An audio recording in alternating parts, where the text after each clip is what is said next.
اللهم صل على محمد وعلى آل محمد كما صليت على إبراهيم وعلى آل إبراهيم إنك حميد مجيد اللهم بارك على محمد وعلى محمد كما باركت على إبراهيم وعلى آل إبراهيم إنك حميد مجيد اللهم صل وسلم وبارك عليه আল্লাহ রাব্বুল আলামিনের দরবারে শুকরিয়া আদায় করছি আলহামদুলিল্লাহ। জিলকাদ মাস, যুলকাদা 1446 হিজরি সনের 11তম মাস। জিলকাদ মাসের অর্ধেকের বেশি পার হয়ে গিয়েছে। আজকে 18ই জিলহজ, জিলকাদ। হাজী সাহেবগণ কেউ গিয়ে পৌঁছেছেন, কেউ এখনো যাওয়ার পথে আছেন, কেউ যাওয়ার জন্য প্রস্তুত হয়ে আছে। আল্লাহ তাদের হজকে কবুল করেন। এই পৃথিবীতে মুসলমানদের সফরের উপযুক্ত জায়গা বাইতুল্লাহ। রাসূল পাক সাল্লাল্লাহু আলাইহি ওয়াসাল্লামের পবিত্র রওজা শরীফ, কবর মুবারক যেখানে অবস্থিত মদিনা মুনাওয়ারা। আরেকটি জায়গা হলো মসজিদুল আকসা। এই তিনটি জায়গা মুসলমানদের সফরের উপযুক্ত জায়গা। এই তিন মসজিদের আলাদা বৈশিষ্ট্য আছে, সওয়াবের কথা রাসূল পাক সাল্লাল্লাহু আলাইহি ওয়াসাল্লাম থেকে ঘোষণা আছে, এটা আমরা জানি। আল্লাহর ঘরে যাওয়া এটা বড় খুশনসিবের বিষয়, সৌভাগ্যের বিষয়। যে কোরআন আমাদের বুকে, যে কোরআন আমাদের সিনায়, যে কোরআন আমাদের মসজিদের তাকে, যে কোরআন আমরা পড়ি, যে কোরআন আমরা শুনি, যে কোরআনের তাফসীর আমরা পড়ি বা শুনি, আমল করি, কোরআনের মাসালা মাসাইলের উপরে, এই কোরআন নাজিলের জায়গা কোথায়? সেই মক্কা মদিনায়। কোথায়? সেই মক্কা মদিনায়। কখনো পাহাড়ে, কখনো ময়দানে, কখনো মসজিদে, কখনো নবীর ঘরে, কখনো বাহিরে। বিভিন্ন সময় কোরআনের আয়াতগুলো নাজিল হয়েছে। সে কোরআন নাজিলের দেশ মক্কা মদিনায় যাওয়া বড় সৌভাগ্যের বিষয়। সে কোরআন নাজিলের পাহাড়, যাকে জাবালে নূর বলা হয়। আল্লাহ পাক আমাদের সকলকে দেখার তৌফিক দান করেন। যারা গিয়েছি আবারও যাওয়ার সুযোগ দান করেন, যাইতে পারি নাই বারবার যাওয়ার সুযোগ আল্লাহ দান করেন। সম্মানিত হাজিরিন, হজের বিষয়ে আমরা কথা বলতেছিলাম। বাংলাদেশ থেকে সাধারণত আমরা তামাত্তু হজের নিয়ত করে থাকি। হজের প্রকারের বিষয়ে আমরা আলোচনা করেছি। তামাত্তু হজের জন্য প্রথম কি করতে হবে? উমরা করতে হবে। বলি কি করতে হবে? উমরা করতে হবে। যারা বাস্তবে গিয়েছেন তাদের কাছে কথাগুলো সহজ লাগতেছে, এখনো যায় নাই, একটু এলোমেলো হয়ে যায়। যখন যাব, আল্লাহ যাওয়ার ব্যবস্থা করে দিবেন, তখন আর এলোমেলো থাকবে না। এটা কি হয়ে যাবে? সুন্দর বুঝে আসবে। সেই দোয়া তো আল্লাহ পাকের কাছে আমরা বারবার করছি যে আল্লাহ আমাদেরকে যাওয়ার সুযোগ করে দেন। ইহরামের বিষয়ে আমরা আলোচনা করেছি। নিয়ত, প্রথম কিসের নিয়ত হবে? উমরার নিয়ত হবে। আল্লাহ আমি উমরার নিয়ত করলাম, সহজ করুন, কবুল করুন। ইহরামের কাপড় পরার পরে, 2 রাকাত নামাজ পড়ার পরে, এরপরে এই নিয়ত। নিয়তের পরে কি পড়তে হবে? পড়ি সবাই একসাথে। লব্বাইক আল্লাহুম্মা লব্বাইক, লব্বাইক লা শারীকা লাক লব্বাইক, ইন্নাল হামদা ওয়ান নি'মাতা লাক ওয়াল মুলক লা শারীকা লাক লাব্বাইক আল্লাহুম্মা লাব্বাইক লাব্বাইক লা শারীকা লাক লাব্বাইক ইন্নাল হামদা ওয়ান নি'মাতা লাক ওয়াল মুলক লা শারীকা লাক লাব্বাইক আল্লাহুম্মা লাব্বাইক লাব্বাইক লা শারীকা লাক লাব্বাইক ইন্নাল হামদা ওয়ান নি'মাতা লাক ওয়াল মুলক লা শারীকা লাক। আজকে তালিম হিসাবে আমরা পড়লাম, বাস্তবে যেখানে গিয়ে যাওয়ার পথে পড়া দরকার সেই পথের যাত্রী আল্লাহ আমাদেরকে করে দেন। মক্কায় গিয়ে আমরা পৌঁছে গেলাম।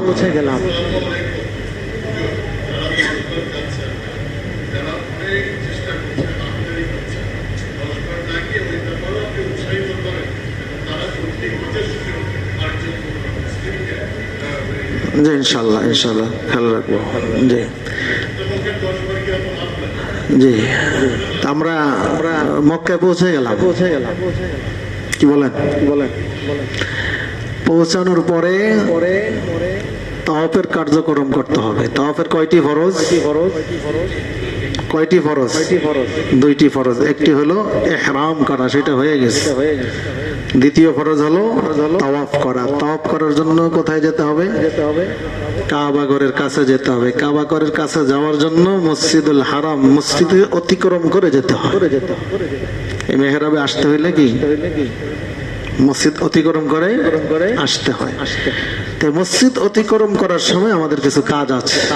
হাজী সাহেবদের কি আছে? কাজ আছে। সর্বপ্রথম মসজিদে ঢুকবে। আমাদের বাংলাদেশে মসজিদে ঢোকার সময় যেই কাজগুলো একই কাজ মসজিদে হারামে ঢোকার সময়। মসজিদে ঢোকার সময় আমরা কয়টা কাজ করি? 5টা সুন্নাত। কয়টা সুন্নাত? বলি কয়টা সুন্নাত? 5টা সুন্নাত। 1 নম্বরে বিসমিল্লাহ পড়া। 2 নম্বরে দরুদ ও সালাম পড়া। রাসূল পাক সাল্লাল্লাহু আলাইহি ওয়াসাল্লামকে সালাম দেওয়া এবং দরুদ পড়া। 3টা হইলো। কয়টা হইলো?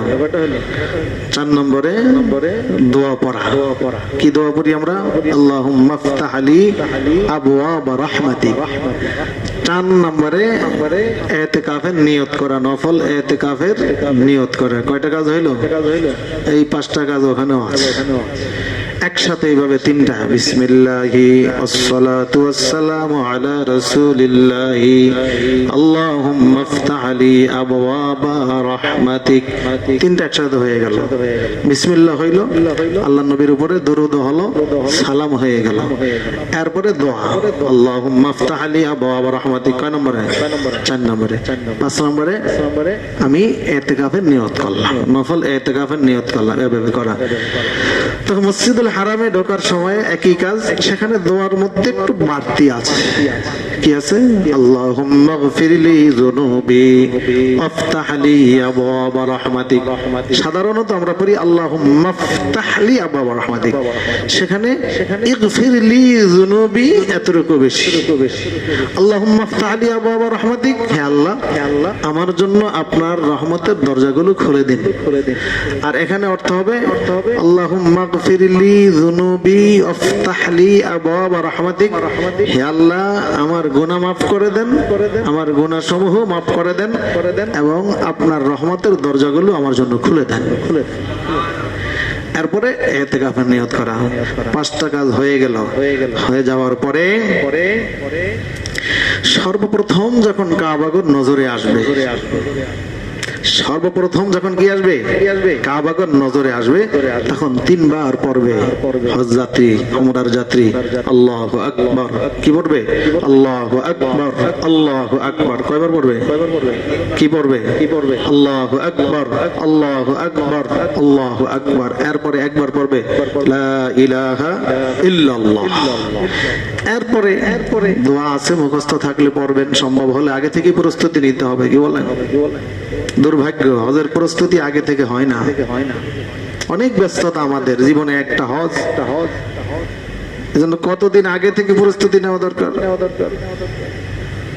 অনেক আগে থেকে। দোয়াগুলো যদি সব মুখস্থ করে নেওয়া যায় তাহলে রাসূল পাক সাল্লাল্লাহু আলাইহি ওয়াসাল্লাম যেভাবে হজ করেছে ঠিক সেভাবে হজ করা সম্ভব হয়। আর না হয় অনেক কিছুই কি থেকে যায়, অনেক কিছুই থেকে যায়। এজন্য আগে থেকে প্রস্তুতি নেওয়া, টাকা পয়সার প্রস্তুতি যেরকম আগে থেকে নিতে হয়, অন্যান্য আসবাবপত্র যেরকম আগে থেকে কিনতে হয়, হজের ফরজ ওয়াজিব সুন্নত নফল গুলো আগে থেকে জানতে হয়। অনেক সময় আমরা মনে করি ওখানে 1 মাসের 1.5 মাসের সফর, ওখানে বসে বসে সব ঠিক করবো না ভাই। বাস্তবতা ভিন্ন, বাস্তবতা ভিন্ন। ওখানে যাওয়ার পরে 5 ওয়াক্ত নামাজ পড়া আর খাওয়া আর ঘুমানো, এর বাইরে আর সময় পাওয়া যায় না। এই 5 ওয়াক্ত নামাজ অনেকে ঠিক মতো জামাতে পড়তে পারে। আমাদের যাদের জামাতের পাবন্দি বাংলাদেশে আছে তারাই ওখানে গিয়ে 5 ওয়াক্ত জামাত পড়তে পারে। যার জামাতের পাবন্দি এখানে নাই সে ওখানে পারে না। এজন্য প্রস্তুতি আগে থেকে থাকতে হবে। যে সকল মহিলাদের পর্দা বাংলাদেশে ঠিক আছে, তাদের পর্দা ওখানে ঠিক থাকে। যার পর্দা এখানে ঠিক নাই, বাস্তবে দেখা গেছে ওখানে ঠিক নাই। যে সকল নারীদের মার্কেটে আসা যাওয়ার অভ্যাস আছে, ওখানে গিয়ে তারা মার্কেটিং করে। আর যারা পর্দা পুশিদা সহকারে ঘরে থাকে তারা ওইভাবেই থাকতে পারে। এজন্য প্রস্তুতি আগে থেকে নিতে হবে।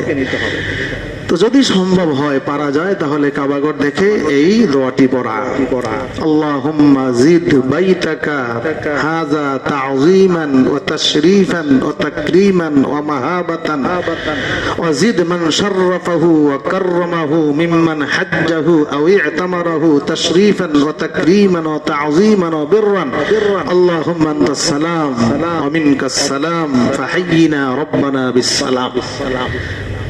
এরপরে কঠিন হয়ে গেল কি, এটা পড়া ফরজ না ওয়াজিব না? পারলে আপনি পড়বেন, পারলে আপনি নফল নামাজ সারাদিন পড়বেন, না পড়লে কোনো গুনাহ হবে না।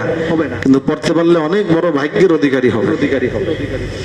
সকালবেলা ফজরের নামাজের পরে সূর্য উদয় পর্যন্ত নামাজের মুসল্লায় বসে থেকে সূর্য উদয়ের পরে নিষিদ্ধ সময় পার হওয়ার পরে 2 রাকাত নামাজ পড়লে, 2 রাকাতের কথা আছে, 4 রাকাতের কথাও আছে, কাহাজ্জিন ওয়া উমরাতিন, একটি হজ এবং উমরার সওয়াব আমলনামায় লেখা হয়। একজনে করলো না, কোনো গুনাহ হবে না। কিন্তু যে করলো সে অনেক বড় সওয়াবের অধিকারী হয়ে গেল। তো দোয়া না পড়তে পারলে কোনো অপরাধ হবে না, কিন্তু পড়তে পারলে অনেক বড় সৌভাগ্যের অধিকারী হওয়া যাবে। তাহলে 1 নম্বরে মসজিদে ঢুকলাম 5টা কাজ করে, 2 নম্বরে কাবাগর নজরে পড়ে গেল। সুবহানাল্লাহ, আল্লাহ কবুল করুন, আমিন বলুন। কাবাগর নজরে পড়ে গেল, পড়ার সাথে সাথে 3 বার কি পড়বো? আল্লাহু আকবার, আল্লাহু আকবার, আল্লাহু আকবার। এরপরে একবার কি বলবো? লা ইলাহা ইল্লাল্লাহ। এরপরে এই দোয়াটা, এরপরে মন খুলে যত দোয়া আছে করতে থাকবে। ওই সময় দোয়া কবুল হয়। কাবাগর প্রথম নজরে পড়ে যে দোয়া করে, সে দোয়া কি কবুল হয়। সে দোয়া করবেন। কি দোয়া করবেন আপনি ভালো জানেন। একজন হাজী সাহেব আলেম মানুষ, তিনি বলেন, লেখেন যে আমি ওই সময় কি দোয়া করব চিন্তা করলাম। অনেক চিন্তা করার পরে আল্লাহর কাছে দোয়া করলাম, আল্লাহ আমাকে মাফ করে দেন, আল্লাহ আমাকে ক্ষমা করে দেন। আমার কাছে, আপনার কাছে হয়তো বা দোয়াটা কেমন জানি, এটা একটা দোয়া হইল না। এখানে আল্লাহর কাছে 5 কোটি টাকা চাইলে না, এটা একটা দোয়া হইল। এখন 10টা দোকানের মালিক হওয়ার দোয়া করলে না, দোয়া হইল। এখানে ঢাকা 14 আসনের এমপি হওয়ার জন্য একটু দোয়া করলে যে আল্লাহ আগামী নির্বাচনে আমাকে এমপি বানিয়ে দিয়ে, অথবা কমিশনার বানিয়ে দিয়ে। আমরা তো মনে করি এটা একটা বড় দোয়া, কিন্তু আলেম মানুষ তিনি বলেন, আমি দেখলাম যে এই দোয়ার কাছে সব দোয়া তুচ্ছ, যে আল্লাহ আমাকে আপনি মাফ করে দেন। কি বলেন আপনারা? হযরত আয়েশা সিদ্দিকা রাদিয়াল্লাহু তাআলা আনহা বলেন, আমি রাসূল পাক সাল্লাল্লাহু আলাইহি ওয়াসাল্লামের কাছে জানতে চাইলাম, ইয়া রাসূলুল্লাহ, আমি যদি সবে কদর পাই, লাইলাতুল কদর পেয়ে যাই, জানতে পারি যে এটা লাইলাতুল কদর, মা আকুলু ফিহা, আমি কি দোয়া করব? আল্লাহ নবী বললেন, তুমি পড়ো আল্লাহুম্মা ইন্নাকা আফুউন তুহিব্বুল আফওয়া ফাআফু আন্নি। হে আল্লাহ, আপনি ক্ষমা করাকে পছন্দ করেন, ফাআফু আন্নি, সুতরাং আপনি আমাকে ক্ষমা করে দেন। তাহলে ক্ষমা চাওয়া, আল্লাহ যদি মাফ করে দেন, এর চেয়ে বড় কোনো পাওনা নাই। বুঝে আসে না হয়তোবা, ওই ব্যক্তির বুঝে আসে যে মৃত্যুদণ্ডের আসামি, একটু পরে তার মৃত্যুদণ্ড হবে। তখন যদি তাকে বলা হয় তোমাকে 5 কোটি টাকা দিলাম, খুশি হবে? যদি বলা হয় অমুক আসনের এমপি তুমি, খুশি হবে? গোটা দুনিয়া যদি তার নামে লিখে দেয়, কিতে খুশি হবে? যে তোমাকে মুক্তি দেওয়া হইল। কি বলেন? তোমাকে মৃত্যুদণ্ড থেকে মুক্তি দেওয়া হলো, তখন সে কতখানি খুশি হবে? তাহলে ক্ষমার মূল্য আছে কিনা? কতখানি মূল্য? সবার উপরে। কতখানি মূল্য? সবার উপরে। ওই সময় যে দোয়া হবে, দোয়া কবুল হবে। আরেকটু করা যায় যে আল্লাহ তোমার নেক বান্দারা যত দোয়া করেছে, ওই দোয়াগুলো তুমি আমার জন্য কবুল করো। এক কথায় আমি তো এত দোয়া জানিও না, এত সময়ও নাই। আমার টিম লিডার তো বলবে তাড়াতাড়ি চলেন, তওয়াফ করতে চলেন, তাড়াতাড়ি চলেন। কি বলেন? এজন্য জিস্ট কথা, একেবারে সারমর্ম। আল্লাহ আমার জন্য যা কল্যাণ আমাকে দান করেন, আমার জন্য যা অকল্যাণ তার থেকে আমাকে রক্ষা করেন। আপনার যত নেক বান্দারা যত ভালো ভালো দোয়া করেছে, সেই দোয়াগুলো আমার জন্য কবুল করেন, আমাকে মাফ করে দেন। সন্তানদের জন্য দোয়া করবেন। রব্বি জাআলনি মুকিমাস সালাতি ওয়া মিন যুররিয়াতি রব্বানা তাকাব্বাল দুআ। স্ত্রী সন্তানের জন্য, পরিবারের জন্য দোয়া। রব্বানা হাব লানা মিন আজওয়াজিনা ওয়া যুররিয়াতিনা কুররাতা আ'য়ুনিন ওয়াজআলনা লিল মুত্তাকিনা ইমামা। আরো যত দোয়া আছে দোয়া করা যাবে তা কবুলের সময়। তালবিয়া কিন্তু চলতে থাকবে। অনেকে বলে যে কাবাগর নজরে পড়ার সাথে সাথে তালবিয়া বন্ধ হয়ে যাবে। না, কেউ বললে এটা তার না জানার কারণে বলে। কাবাগর দেখলে তালবিয়ার পাওয়ার আরো বেড়ে যাবে। যে আল্লাহকে, যে আল্লাহর ঘরের জন্য আমরা রওনা করেছি, রাস্তাঘাটে সব জায়গায় লাব্বাইক আল্লাহুম্মা লাব্বাইক করতে থাকবো। যখন আল্লাহর ঘরকে সামনে পেয়ে গেলাম, তখন তালবিয়া আরো বেড়ে যাবে, আরো জোর আওয়াজে তালবিয়া হবে। লাব্বাইক আল্লাহুম্মা লাব্বাইক লাব্বাইক লা শারীকা লাকা লাব্বাইক ইন্নাল হামদা ওয়ান নি'মাতা লাকা ওয়াল মুলক লা শারীকা লাক লাব্বাইক আল্লাহুম্মা লাব্বাইক লাব্বাইক লা শারীকা লাক لبيك إن الحمد والنعمة لك والملك لا شريك لك لبيك اللهم لبيك لبيك لا شريك لك لبيك إن الحمد والنعمة لك والملك لا شريك لك। মনে হয় যেন আমরা কি হজে আছি, কি বলেন? আল্লাহ তৌফিক দান করেন। এবার তাওয়াফের প্রস্তুতি।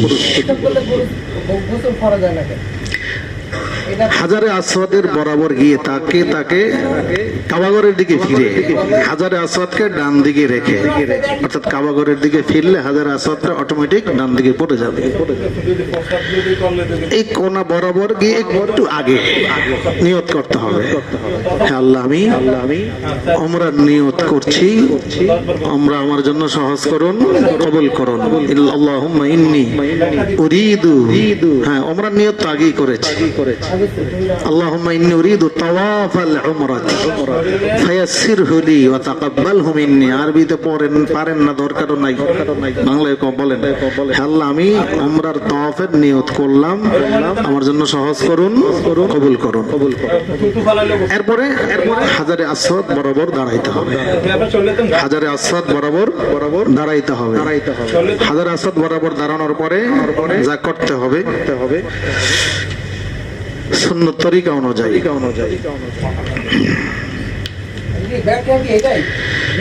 হাজারে আসওয়াদ বরাবর দাঁড়িয়ে তাকবীরে তাহরিমার সময় যেভাবে আমরা কান বরাবর হাত উঠাই, এভাবে হাত উঠিয়ে হাজারে আসওয়াদ বরাবর হাতের তালু রেখে পড়তে হবে বিসমিল্লাহি আল্লাহু আকবার লা ইলাহা ইল্লাল্লাহু ওয়া লিল্লাহিল হামদ আসসালাতু ওয়াসসালামু আলা রাসূলিল্লাহ। মুখস্থ থাকবে, আগে না পড়লে পড়া যাবে পড়া যাবে আগে থেকে পড়ে নিতে হবে। আগে থেকে পড়া হয় নাই অথবা ভুলে গেছেন, মনে করার কিচ্ছু নাই। মুস্তাহাব জিনিস, হজের ফরজও না ওয়াজিবও না, এতটুকু পড়বেন। বিসমিল্লাহি আল্লাহু আকবার। কি পড়বেন? বিসমিল্লাহি আল্লাহু আকবার, বিসমিল্লাহি আল্লাহু আকবার। আর বাড়তি কি আছে? লা ইলাহা ইল্লাল্লাহু ওয়া লিল্লাহিল হামদ, এটাও তো আমরা পড়ি। আসসালাতু ওয়াসসালামু আলা রাসূলিল্লাহ, এটাও তো আমরা পারি। পড়ে নিব। এরপরে পারলে এই দোয়াটা পড়বেন, আল্লাহুম্মা ঈমানান বিকা ওয়া তাসদীকান বিকিতাবিকা ওয়া ওয়াফাআন বিআহদিকা ওয়া ইত্তিবাআন লিসুন্নতি নাবিয়িকা মুহাম্মাদিন সাল্লাল্লাহু আলাইহি ওয়াসাল্লাম। এরপরে সম্ভব হলে সরাসরি হাজারে আসওয়াদে গিয়ে চুমু খাওয়া। সম্ভব হলে সরাসরি হাজারে আসওয়াদে কি করা? চুমু খাওয়া। সম্ভব না হইলে দূর থেকে হাতের ইশারায় এভাবে ইশারা করে হাতে কি খাওয়া? চুমু খাওয়া। হাজারে আসওয়াদ, হাজারে আসওয়াদ অর্থ কি? হাজারুন পাথর, আসওয়াদ কালো। কি পাথর? কালো পাথর, কিন্তু এটা কালো ছিল না, কি ছিল? সাদা ছিল। হাজারে আসওয়াদ সম্পর্কে তাফসীরের কিতাবের মধ্যে এসেছে। তাফসীর কুরতুবীর 17 নম্বর খণ্ডের 261 নম্বর পৃষ্ঠায় এসেছে।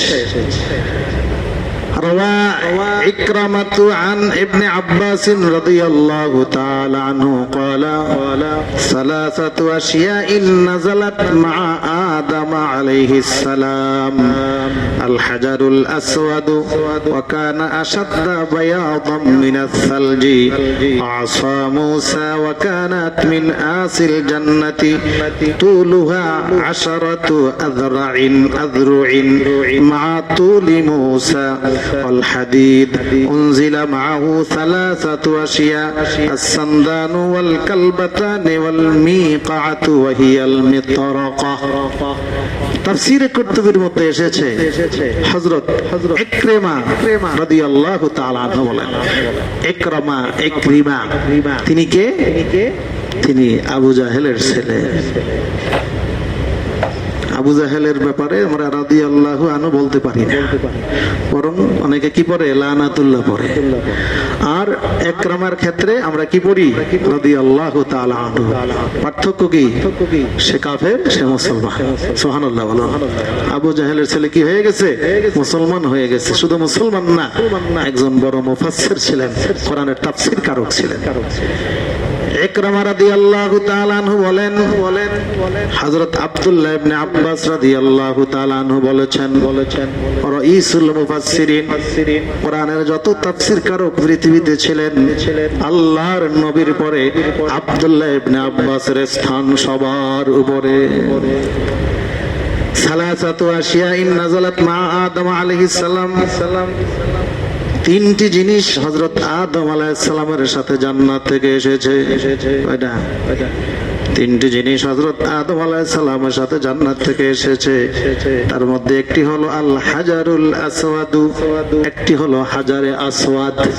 ওয়া কানা আশাদ্দা বায়াদাম মিনাস সালজি, সেটা বরফ যেরকম সাদা তার চেয়েও বেশি সাদা ছিল। গুনাহগারদের গুনাহ চুষতে চুষতে চুষতে চুষতে সেটা কালো হয়ে গেছে। এখন বলা হয় কি? হাজারে আসওয়াদ। 1 2 নম্বরে ওয়া আসা মুসা, হযরত মুসা আলাইহিস সালামকে আল্লাহ অনেকগুলো মুজিজা দিয়েছিলেন। ওয়ালাকাদ আতাইনা মুসা 9 আয়াতিন বায়িনাত, আল্লাহ বলেন আমি মুসাকে 9টা নিদর্শন দিয়েছি, 9টি মুজিজা দিয়েছি। তার মধ্যে বড়টা হইল কি? আসা মুসা, মুসার লাঠি। আব্দুল্লাহ ইবনে আব্বাস রাদিয়াল্লাহু তাআলা আনহু বলেন এটা আদম আলাইহিস সালামের সাথে জান্নাত থেকে পৃথিবীতে নাজিল করা হয়েছে। মিন আসিল জান্নাহ, জান্নাতের একটা গাছের ডাল, জান্নাতের একটা গাছের ডাল। মুসা আলাইহিস সালাম লাঠি যখন এভাবে নিক্ষেপ করতেন, সেটা কি হয়ে যেত? সাপ হয়ে যেত। যাক, এই লাঠিটা কতখানি বড় ছিল? হযরত মুসা আলাইহিস সালাম যতখানি লম্বা ছিলেন লাঠিটা ততখানি লম্বা ছিল। তাফসীরের কিতাবে এসেছে 10 হাত। কয় হাত? 10। অর্থাৎ আমাদের হাতের আমরা তো আমাদের প্রত্যেকের হাতের কত হাত? 3.5 হাত। তো মুসা আলাইহিস সালাম আরো লম্বা ছিলেন। আমাদের হাতের কয় হাত ছিলেন? 10 হাত ছিলেন। ওরে আল্লাহ রে আল্লাহ, নিশ্চয়ই একতলার উপর হবে কি বলেন? হ্যাঁ, একতলার উপর 10 হাত না, 10 হাতে কয় ফিট? 15। একটা বিল্ডিং এর একতলাতে 15 ফিট থাকে না, 10 ফিট 9.5 ফিট এভাবে থাকে কি বলেন? এর চেয়ে অনেক উঁচা ছিলেন। লাঠিটাও এরকম ছিল। 3 নম্বরে ওয়াল হাদিদ, হযরত আদম আলাইহিস সালামের সাথে আল্লাহ পাক লোহাও পৃথিবীতে নাজিল করেছেন। সুবহানাল্লাহ বলেন। লোহা ছাড়া চলে? লোহা ছাড়া বিল্ডিং বানানো যায়? লোহা ছাড়া বিমান বানানো যায়? লঞ্চ স্টিমার জাহাজ বানানো যায়? লোহা সব কাজে লাগে। আল্লাহ রাব্বুল আলামিন আদম আলাইহিস সালামের সাথে এই বিষয়গুলো নাজিল করেছেন পৃথিবীতে। হাজারে আসওয়াদ এই সম্পর্কে আরো লম্বা কথা আছে। ওয়ানজালাল্লাহু ইয়াকুতাতাম মিন ইয়াকুতিল জান্নাহ, জান্নাতের ইয়াকুত পাথরের একটা পাথর। সুবহানাল্লাহ বলো। ফাকানাত আলা মাওদিল বাইতিল আন, আছে এখন বাইতুল্লাহ শরীফের দক্ষিণ পূর্ব কর্নার খুঁটির মধ্যে। ফালাম ইয়াজাল ইয়াতুফু বিহা হাত্তা আনজালাল্লাহুল তুফান, এভাবেই ছিল তুফান আসার আগ পর্যন্ত।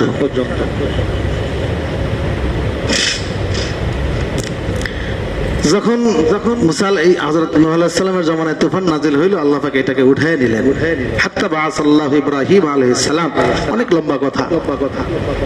ইব্রাহিম আলাইহিস সালামকে আল্লাহ পাক দায়িত্ব দিলেন কাবা ঘরের পুনর্নির্মাণ করার জন্য। হাজার আসওয়াদ তখন ছিল না। জিবরিল আলাইহিস সালামের মাধ্যমে আল্লাহ রাব্বুল আলামিন সেই হাজার আসওয়াদ আবার পাঠিয়ে দিলেন। ইব্রাহিম আলাইহিস সালাম আগের জায়গায় স্থাপন করে নিলেন। সুবহানাল্লাহ বলো। তো আমরা হাজারে আসওয়াদ পর্যন্ত আসলাম। হাজারে আসওয়াদকে কি করতে হবে? চুমু দিতে হবে। 7টি চক্কর ওখান থেকে শুরু হবে, ওখানে এসে কি হবে? শেষ হবে। প্রত্যেক চক্করের শেষে বিসমিল্লাহি আল্লাহু আকবার বলে হাজার আসওয়াদকে হাতের ইশারা অথবা সরাসরি কি করতে হবে? চুমু দিতে হবে। হাজার আসওয়াদকে যে চুমু দিবে কিয়ামতের ময়দানে হাজার আসওয়াদ ওই হাজী সাহেবের জন্য সুপারিশ করবে। 7 চক্কর হয়ে গেল। আছে হাজারে আসওয়াদের পরে আরেকটু সামনে গেলে কাবাগর থেকে একটু দূরে মাকামে ইব্রাহিম। এই মাকামে ইব্রাহিমও জান্নাতের পাথর। সুবহানাল্লাহ বলেন। হাজারে আসওয়াদ জান্নাতের পাথর, মাকাম ইব্রাহিম জান্নাতের পাথর। সবচেয়ে মজার কথা হলো, সৌভাগ্যের কথা হলো, আমরা জান্নাতে এখন পর্যন্ত না গিয়েও মক্কায় গেলে জান্নাতের পাথর চোখে দেখতে পারলাম। আল্লাহর বড় নিয়ামত। কি দেখতে পেলাম? জান্নাতের পাথর চোখে দেখতে পাইলাম। এটা হলো বড় সৌভাগ্যের কথা। 7 চক্করের পরে আল্লাহ রাব্বুল আলামিন বলেন ওয়াত্তাখিযু মিন মাকামি ইব্রাহিম মুসাল্লা, মাকামে ইব্রাহিমকে তোমরা মুসাল্লা বানাও। অর্থাৎ তাওয়াফের পরে 2 রাকাত তাওয়াফের ওয়াজিব নামাজ মাকামে ইব্রাহিমকে সামনে রেখে তার পিছনে আদায় করো। ওখানে সম্ভব হলে ওখানে পড়বে, না হয় মা তাওয়াফের যে কোনো জায়গায় 2 রাকাত তাওয়াফের নামাজ পড়ে নিবে। তাওয়াফের নামাজ পড়ার পরে এবার যাবে কোথায়? সাফা মারওয়া পাহাড়ে। সাফা মারওয়া পাহাড়ের আগে আবার একটু হাজারে আসওয়াদ বরাবর এসে সম্ভব হলে সেখানে হাজারে আসওয়াদকে চুমু খেয়ে ওই হাতের ইশারায় অথবা সরাসরি এরপর সাফা মারওয়া পাহাড়ে যাবে। তাওয়াফের মধ্যে অনেকগুলো আমল আছে। কিছু আছে একেবারে হাদিস দ্বারা স্বীকৃত, রুকনে ইয়ামানি এবং হাজারে আসওয়াদ। যারা গিয়েছে তাদের নজরে পড়তেছে, যারা যায় নাই খেয়াল রাখি, আমরা নামটা মনে রাখি। রুকনে ইয়ামানি অর্থাৎ ইয়ামান দেশের দিকে ওই খুঁটি, রোকন মানে কি? স্তম্ভ, কাবাগরের খুঁটি। ওই রুকনে ইয়ামানি ইয়ামান দেশের দিকে, এই জন্য নাম রাখা হয়েছে কি? রুকনে ইয়ামানি। ওই রুকনে ইয়ামানি থেকে হাজারে আসওয়াদ বরাবর এই মাঝখানে আল্লাহ নবী এই দোয়া পড়েছেন, কোরআনের দোয়া। রব্বানা আতিনা ফিদ দুনিয়া হাসানাতাও ওয়া ফিল আখিরাতি হাসানাতাও ওয়া কিনা আযাবান নার। আরো অন্যান্য দোয়ার কথা আছে।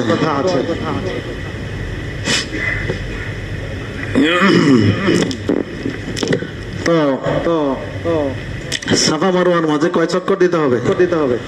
7। সাফা থেকে মারওয়া 1, সেখান থেকে আবার সাফায় 1, এইভাবে দুইটা মিলে 1 নয়, একটাই 1। কথা বুঝে আসছে? হজের ইহরাম হয়ে গেল, ফরজ একটা শেষ, তাওয়াফ হয়ে গেল, ফরজ আরেকটা শেষ। হজ নয়, এটা কি ওমরার কথা বলছি। এবার সাফা মারওয়ার মাঝে সাই করা, সাইয়ু বাইনাস সাফা ওয়াল মারওয়া, যেটার কথা আল্লাহ পাক কোরআনে বলেছেন, ইন্নাস সাফা ওয়াল মারওয়াতা মিন শাআইরিল্লাহ। সাফা এবং মারওয়া পাহাড়, এটাও আল্লাহ পাকের, এই দুইটা আল্লাহ পাকের নিদর্শন সমূহের অন্তর্ভুক্ত। 7 চক্করের পরে উমরা ওয়াজিব একটি হইল। এরপরে মাথা মুন্ডন করা, চুল বড় থাকলে চুল ছোট করলেও হবে পুরুষদের জন্য, আর মুন্ডন করা এটা উত্তম। আল্লাহ নবী মুন্ডনকারীদের জন্য 3 বার দোয়া করেছেন, আর যারা চুল খাটো করে তাদের জন্য 1 বার দোয়া করেছেন। তো উমরার ইহরাম শেষ, ফরজ একটা শেষ, তাওয়াফ শেষ, ফরজ আরেকটা শেষ, দুইটা শেষ। উমরার ওয়াজিব সাফা মারওয়া মাঝে দৌড়াদৌড়ি করা, সাই করা, এই ওয়াজিব একটা শেষ, মাথা মুন্ডন করা ওয়াজিব শেষ। উমরা শেষ হয়ে গেল। আজকে উমরা শেষ করি, কি বলেন? শেষ হয়ে গেল। অনেক কথাবার্তা মাঝখানে আছে, সব বলা এখন সম্ভব না, সব বললে মনেও থাকবে না। বই পুস্তক পড়ে আলেমুল আমাদের কাছে জেনে নিবে। হ্যাঁ, কি লেখছে আল্লাহ জানে।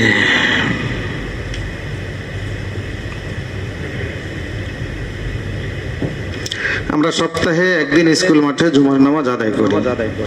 সম্প্রতি আমাদের দৃষ্টিগোচর হয়, সম্ভবত স্কুল কর্তৃপক্ষ শহীদদের স্মরণে একটি শহীদ মিনার নির্মাণের কাজ শুরু করেছেন, যেটিকে সামনে রেখে আমাদের নামাজ আদায় করতে হবে। এখানে নামাজ পড়া আমাদের জায়েজ হবে কিনা? উল্লেখ থাকে যে বর্তমান মিনারটি যেখানে তৈরি হচ্ছে, এই মিনারটি পূর্বে দক্ষিণে ভুক্তবাংলা মার্কেটের পিছনে মাঝখানে ছিল। আচ্ছা, ছিল। এই ব্যাপারে সকলেই অবগত আছেন। আমাদের পরামর্শ, যদি নামাজে সমস্যা হয় মিনারটি পূর্বের জায়গায় স্থানান্তরের অনুরোধ করা যেতে পারে স্কুল কর্তৃপক্ষকে। আমি দেখেছি আজকে মসজিদের 3 তলার রুম থেকে, আমি জানতাম না এখানে কি হবে, মনে করেছিলাম যে একটা দেয়াল হবে। আজকে একজনকে জিজ্ঞেস করলাম যে এখানে কি হচ্ছে, বললো যে শহীদ মিনার হইতেছে। আসলে আমাদের নামাজের যে বিষয়টা মসজিদের জায়গার সংকলন হচ্ছে না। কি বলেন? মসজিদের সংকলন হচ্ছে না। সবচেয়ে বড় কথা হলো, আজকে দেখলাম যে আমাদের মসজিদের যে কাতারের যে কাপড় দেওয়া হয়, এটা অনেক পিছনে দেওয়া হয়েছে। এখানে মিনারের কাজ চলছে, এই জন্য দেওয়া হচ্ছে। তো এটা মসজিদ কর্তৃপক্ষ যারা আছেন, কমিটির সদস্য যারা আছেন, আপনারা স্কুল কর্তৃপক্ষের সাথে একটু কথা বলবেন। স্কুলের মাঠে তো জায়গার অভাব নাই, অনেক জায়গা। এটা একটি ঠিক মসজিদের কাছাকাছি এনে নামাজ জায়েজ হওয়া না হওয়া এটা আমি পরে বলবো। এখানে শহীদ মিনারের সামনে এসে গান বাজনা হবে না? হবে কিনা? আমার সোনার বাংলা গান হবে, এবং সেখানে ডোল তবলা হবে, বাদ্য হবে কিনা? তো এটা একেবারে মসজিদের দেয়ালের সাথে না হয়ে এটাকে একটু দূরে হওয়া, যেখান থেকে মসজিদে গানের শব্দটা না আসে, মসজিদের পবিত্রতা রক্ষা হয়, মসজিদের সম্মান রক্ষা হয়। কি বলেন? আমরা মুসলমান, স্কুলে যারা লেখাপড়া করে তাদের অধিকাংশই মুসলমান। স্কুলের শিক্ষক শিক্ষিকা যারা আছে জানি না আমি, কিন্তু আমি যতটুকু বুঝি যে সেখানে অধিকাংশই মুসলমান। এজন্য মসজিদের আদব রক্ষার্থে এটা একটু দূরে হওয়া এটাই উচিত। এটা আগে যেখানে ছিল, যেখানে লেখা আছে, উল্লেখ থাকে যে বর্তমান মিনারটি যেখানে তৈরি হচ্ছে, এই মিনারটি পূর্বে পিছনে দক্ষিণে মুক্ত বাংলা মার্কেটের কি বলে পিছনে মাঝখানে ছিল। সেটা তো একটু দূরে থাকলেই ভালো হয়। আমার তো মনে হয় এই মুসল্লি ভাইরা যারা আছেন এখানে, আপনারা অনেকে স্কুলের ছাত্রও ছিলেন, আপনাদের সন্তানরা স্কুলের ছাত্র ছাত্রী। অথবা অথবা এই স্কুল একটি স্কুলের তো একটা কমিটি থাকে থাকে কিনা আপনারা মহল্লাবাসী অথবা মার্কেটবাসী এখানে যারা আছেন আপনারা এখানে কমিটির সদস্য হতে পারেন যেহেতু কাজটা এখনো শুরু হয় নাই আপনারা তাদের সাথে কথা বলেন উদ্যোগী হয়ে কথা বলেন এটা একেবারে মসজিদের কাছে না হয়ে একটু আড়ালে হওয়া ভালো একটু আড়ালে হওয়া ভালো আমরা এই সমাজে বসবাস করি মসজিদও আমাদের স্কুলও আমাদের কি বলেন মসজিদও আমাদের স্কুলও আমাদের একটার সাথে যাতে আরেকটা সাংঘর্ষিক না হয় ফিতনা সৃষ্টি না হয় বিশৃঙ্খলা না হয় এমনও তো দেখা গেছে মসজিদে নামাজ চলতেছে তখন স্কুলের অনুষ্ঠানের আওয়াজ পাওয়া যাচ্ছে অসতর্কতামূলক হইতে পারে ইচ্ছা করে কেউ করে আমরা বলবো না ইচ্ছা করে কেউ করে আমরা বলবো না অসতর্কতামূলক হতে পারে এই জন্য শহীদ মিনারটি ইসলামের দৃষ্টিতে শহীদ মিনার কি এটা অন্য আলোচনা কিন্তু আমি বলছি এখন যে কথা প্রশ্ন আসছে এখানে লেখা আসছে একেবারে মসজিদের কাছাকাছি না হয়ে ভবিষ্যতে এখানে এটার একটা আনুষ্ঠানিকতা তো আছে এই আনুষ্ঠানিকতার কারণে আমাদের মসজিদে যাতে আদব নষ্ট না হয় মসজিদের সাথে আমাদের বেয়াদবি না হয়ে যায় মসজিদের সম্মানের ঘাটতি না হয় এটা লক্ষ্য রাখা আমাদের প্রত্যেক মুসলমানের দায়িত্ব কি বলেন প্রত্যেক মুসলমানের দায়িত্ব শুধু মুসলমানের দায়িত্ব না হিন্দুদের মন্দির আছে খ্রিস্টানদের গির্জা আছে যারা আমাদের বাংলাদেশে বসবাস করে তাদের অনুষ্ঠান যাতে তারা সুন্দরভাবে নিরাপত্তার সাথে পালন করতে পারে এই নিরাপত্তা দেওয়ার দায়িত্ব মুসলিম রাষ্ট্রের সরকারের আছে কিনা আছে অন্য রাষ্ট্রেও যদি মসজিদ থাকে ওই রাষ্ট্রের সরকারের দায়িত্ব মসজিদের নিরাপত্তা সেখানে মুসল্লিদের সম্মান মসজিদের সম্মানে যাতে ঘাটতি না হয় আমাদের বাংলাদেশ মুসলমানের রাষ্ট্র এখানে আমাদের সন্তানরা পড়ে তারাও মুসলমান স্কুলের শিক্ষক শিক্ষিকা কর্তৃপক্ষ তারাও মুসলমান অধিকাংশ এজন্য আমি অনুরোধ করব কর্তৃপক্ষ আপনারা খুব দ্রুত কাজে হাত দেওয়ার আগে আপনারা তাদের সাথে পরামর্শ করেন একেবারে মসজিদের সাথে সাংঘর্ষিক না হয় আর কি বলার আছে এটা আমার পরামর্শ অনেক মুসল্লি আসে সবার পরে সে মানুষকে ভেদ করে সে সামনে চলে যায় তাদের ব্যাপারে আমি আগেই বলছি আপনারা যাতে পরে তাদের আসতে না হয় পরে আসে এটার কারণ আগের মুসল্লিরাও আছে যারা আগে আসে এটার জন্য কিছুটা দায় তাদেরও আছে আগে আপনারা জায়গা পূরণ করে বসবেন পরে যাতে তাদের আসতে না হয় জায়গা পূরণ করতে না হয় আদব হলো যে আগে আসবে সে সামনে বসবে যে আর পরে আসবে সে পিছনে বসবে এটাই আদব সময় হাতে তো নাই জরুরি একটু কথা বলা দরকার অনেক মুসল্লি ভাইরা ফোন করে অনেক মুসল্লি ভাইরা জিজ্ঞেস করে যে হুজুর একটা আহ্বায়ক কমিটি হয়েছে মসজিদে খুব দ্রুত হয়তোবা একটি পূর্ণাঙ্গ কমিটি মসজিদে আসবে তো এই ব্যাপারে কিছু বলবেন মুসল্লি ভাইরা জানতে চায় বলতে বলে এই কারণেও যেমন বলা দরকার একজন ইমানদার হিসাবে খতিব হিসাবে আরো কিছু দায়িত্ব আছে বলার যেটা এখানে সহজ কথা হলো কি যে আমি বলবো সেটা আপনারাও বুঝেন কোরআন শরীফটা দেন কি যে আমি বলবো সেটা আপনারা বুঝেন এখানে সবচেয়ে বড় কথা হলো আমরা বিষয়টা খুব খেয়ালের সাথে শুনি একটু সময় গেলে আমি সেই সময়টার দিকে লক্ষ্য রাখবো ইনশাআল্লাহ আল্লাহ রাব্বুল আলামিন কোরআনুল কারীমে বলেন ইন্নাল্লাহা ইয়া'মুরুকুম আন তু'আদ্দুল আমানাতি ইলা আহলিহা আল্লাহ পাক তোমাদেরকে আদেশ করছেন আমানতকে তার আহালের কাছে রাখো অর্থাৎ আমানত যে পালন করতে পারবে রক্ষা করতে পারবে তাকেই আমানতটা দিয়ে দাও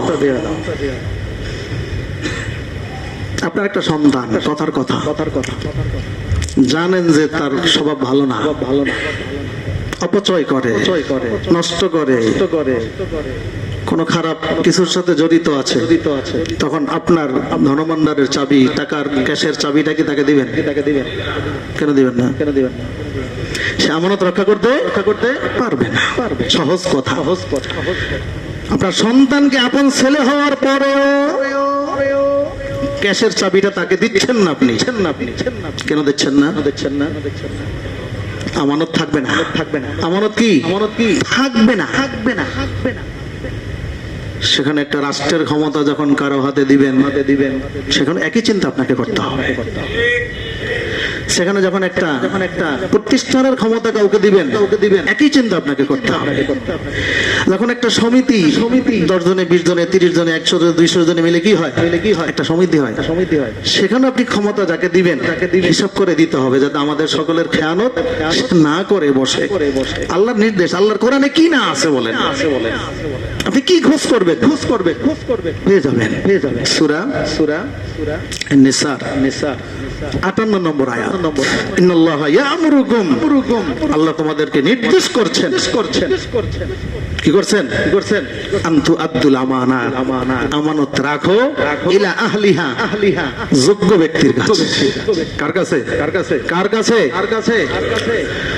সম্মানিত আহ্বায়ক কমিটির কাছে অনুরোধ থাকবে, মুসল্লি ভাইদের পক্ষ থেকে হাজার হাজার মুসল্লি এখানে নামাজ পড়ে, এই হাজার হাজার মুসল্লিদের মধ্য থেকে আপনারা কয়েকজন আহ্বায়ক কমিটির সদস্য, এই হাজার হাজার মানুষের দায়িত্ব আপনাদের মাথার উপরে। আল্লাহকে হাজির নাজির মনে করে, কোন আত্মীয়তার কারণে নয়, কোন বন্ধুত্বের কারণে নয়, কোন দলীয় স্বার্থে নয়, একমাত্র যোগ্য ব্যক্তিদের কাছে আপনারা এই দায়িত্বটা অর্পণ করবেন। এটা মুসল্লিদের দাবি, এটা তাদের আকাঙ্ক্ষা, এটা তাদের আশা। আশা করা, এই আকাঙ্ক্ষা করা, এই দাবি রাখা, এটা কি অযৌক্তিক? এটা কি অন্যায়? এটা সম্পূর্ণ ন্যায়, সম্পূর্ণ যৌক্তিক। এখন কে আমানতদার আপনি কিভাবে বুঝবেন? আল্লাহর কোরআনের কাছে আমরা আসি। আমি যেই দলেরই হই, আমি যেহেতু মুসলমান, কোরআন আমার সংবিধান। কি বলেন? আমার মৃত্যুর সময় কাফন যখন পড়ানো হবে, কোন দলীয় নীতিমালায় পড়ানো হবে নাকি কোরআনের নীতিতে পড়ানো হবে? আমার জানাজাটা কিভাবে হবে? কোন দলীয় নিয়ম নীতিতে হবে? কোন নিয়মে হবে? কোরআনের নিয়মে। এটা কথাটাকে খুব খেয়ালের সাথে শুনি, আন্তরিকতার সাথে শুনি, বোঝার চেষ্টা করি। আমার মৃত্যুর কোনো গ্যারান্টি নাই, জীবনের কোনো গ্যারান্টি নাই। আমি এখন মারা যাব, কয়েক ঘন্টার মধ্যে এই কোরআনের নিয়ম অনুযায়ী আমাকে কবরে পৌঁছানো হবে। এটাকে উপেক্ষা করার কোনো সুযোগ নাই,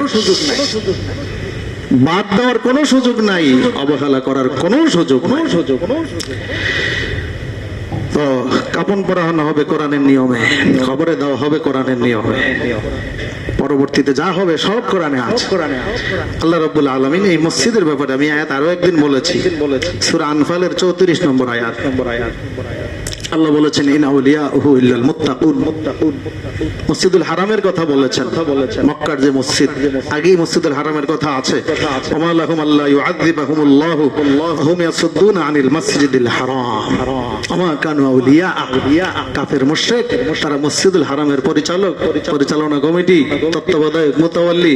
আল্লাহ বলেন ওমা কানু আউলিয়া, তারা এটার কমিটি হওয়ার, মুতাওয়াল্লি হওয়ার অধিকার রাখে না।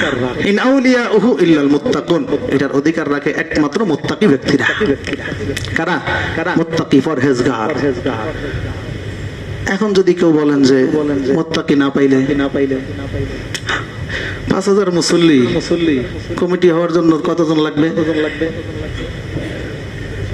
এই 30-40 না হয়, আর একটু বেশি কম। 5000 মুসল্লির মধ্যে 30 জন মুত্তাকি পাওয়া যাবে না। তে নামাজ রোজা করে আমাদের কি লাভ? পাওয়া যাবে না। আল্লাযীনা জাহাদু ফিনা লানাহদিয়ান্নাহুম সুবুলানা।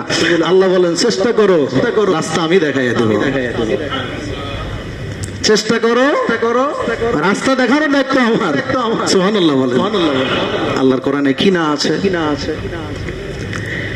হ্যাঁ, পাওয়া যদি নাই যায়, তুলনামূলক যারা ভালো তাদেরকে আমরা নেই। কি বলেন? তুলনামূলক যারা ভালো তাদেরকে আমরা নেই। একটা মানুষের 10টা গুণ সবাই খারাপ। আরেকটা মানুষের 10টা গুণের মধ্যে 2টা খারাপ, 8টা ভালো। আছেন এরকম, এটা আমার পরামর্শ। তুলনামূলক যারা ভালো তাদেরকে আমরা নেই, আর যারা আমরা আসবো, আসার নিয়ত আছে অথবা যাদেরকে আল্লাহ আমাদেরকে কবুল করবেন, আমরা একটু ভালো নিয়তে আসি, আমরা একটু ভালো নিয়তে আসি। অনেক সময় মানুষ বলে না যে আগে খারাপ ছিল, বয়স হয়েছে তোমার, ছেলে বাবা ছেলেকে কি করে উপদেশ দেয়, তো ওইটা উল্টা পাল্টা অনেক কিছু করছো বাবা, এখন তোমাকে বিয়ে শাদী করাইছি, তোমার বাচ্চা কাচ্চা হয়েছে, এখন তুমি আর আগের স্বভাবে ফিরে যাও না, এখন একটু ভালো হইয়া চলো। এরকম বিভিন্ন ভাবে মানুষ একজন আরেকজনকে উপদেশ দেয় কিনা। তো যারা আসতেছেন বা আসবেন, আল্লাহ যাদেরকে কবুল করবেন, আপনাদের প্রতি আমাদের এই নসিহত থাকবে, এই ভালোবাসার কথা থাকবে, আন্তরিকতার উপদেশ থাকবে। আল্লাহর ঘরে আমরা আসতেছি, কোথায় আসতেছি? আমার দ্বারা যেন আল্লাহর ঘরের কোনো খেয়ানত না হয়, আমার দ্বারা যেন মুসল্লি ভাইদের কোনো কষ্ট না হয়। আমি আমার নিয়তটাকে সঠিক সুন্দর করে নেই, আমি আমার স্বভাবটাকে ভালো করে নেই, আমার চরিত্রকে সুন্দর করে নেই, মুত্তাকি হওয়ার জন্য, পরহেজগার হওয়ার জন্য যে গুণগুলো আছে এগুলো আমি গ্রহণ করি। এটা তো আমার নিজের সফলতার জন্য, আমার নিজের মুক্তির জন্যই দরকার। কুল্লুকুম রাঈন ওয়া কুল্লুকুম মাসউলুন আন রাইয়াতিহি। রাসূল পাক সাল্লাল্লাহু আলাইহি ওয়াসাল্লাম বলেন, তোমার দায়িত্ব সম্পর্কে তোমাকে জিজ্ঞেস করা হবে, তুমি দায়িত্ব পালন করেছো কিনা। তো অনুরোধ থাকবে। আর কোরআনে অনেক আয়াত আছে, সব বলতে গেলে তো আজকে নামাজ পড়তে হবে দেড়টায়, এত বলার সময় নেই। আল্লাহ পাক যারা আসবেন, যাদেরকে আল্লাহ আনবেন তাদেরকে যোগ্য করে আনেন, যোগ্যদেরকে আনেন, যোগ্য করে আনেন। আর আমরা এই হাজার হাজার মুসল্লি যদি একটু দোয়া করি যে আল্লাহ আমাদেরকে যোগ্য ব্যক্তিদেরকে, আমাদেরকে আপনি যোগ্য ব্যক্তিদেরকে হাদিয়া দেন, উপহার দেন। কি বলেন? দোয়া করছেন কয়দিন?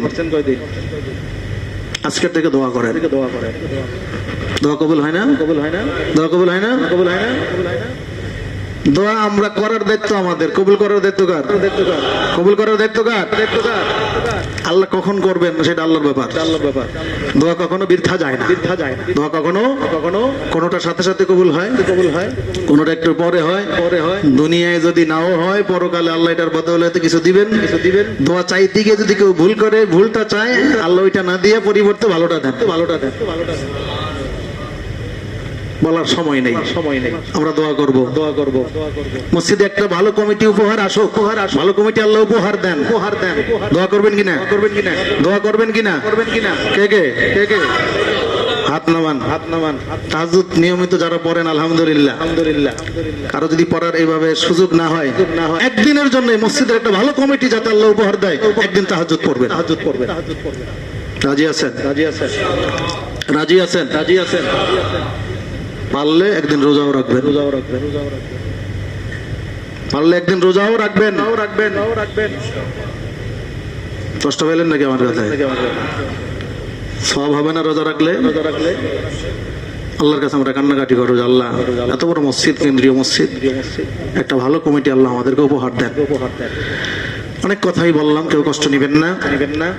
তা আল্লাহ পাক পবিত্র মক্কা মদিনা আমাদেরকে নসিব করেন, ভালো একটি কমিটি আমাদেরকে উপহার দান করেন। স্কুল মাঠে শহীদ মিনার হচ্ছে, এটা যাতে মসজিদের সাথে সাংঘর্ষিক না হয়, এমন জায়গায় হয় যেখানে হইলে মসজিদের ইজ্জত আদব রক্ষা হয়, ঠিক থাকে। আল্লাহ এমন ব্যবস্থা আমাদেরকে করে দেন।